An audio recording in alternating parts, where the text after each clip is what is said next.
ఆడపిల్ల తల్లిదండ్రులకు అందరికీ ఒక ఆడపిల్ల తండ్రిగా నేను చెప్తున్నా.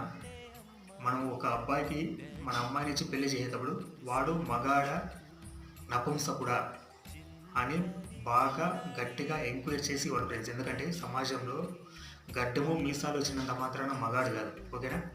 మన పిల్ల జీవితం ఎందుకు నాశనం చేయాలి? అలాంటి నపుంసకునికి ఇచ్చి, మగతనం లేని నపుంసకునికి మన కూతురునిచ్చి మన బిడ్డ జీవితం ఎందుకు నాశనం చేయాలి అని నా బాధ. ఓకేనా? నేను కూడా ఒక ఆడపిల్ల తండ్రిగా చెప్తున్నాను. నేను కూడా మగాడికి మాత్రమే ఇవ్వండి.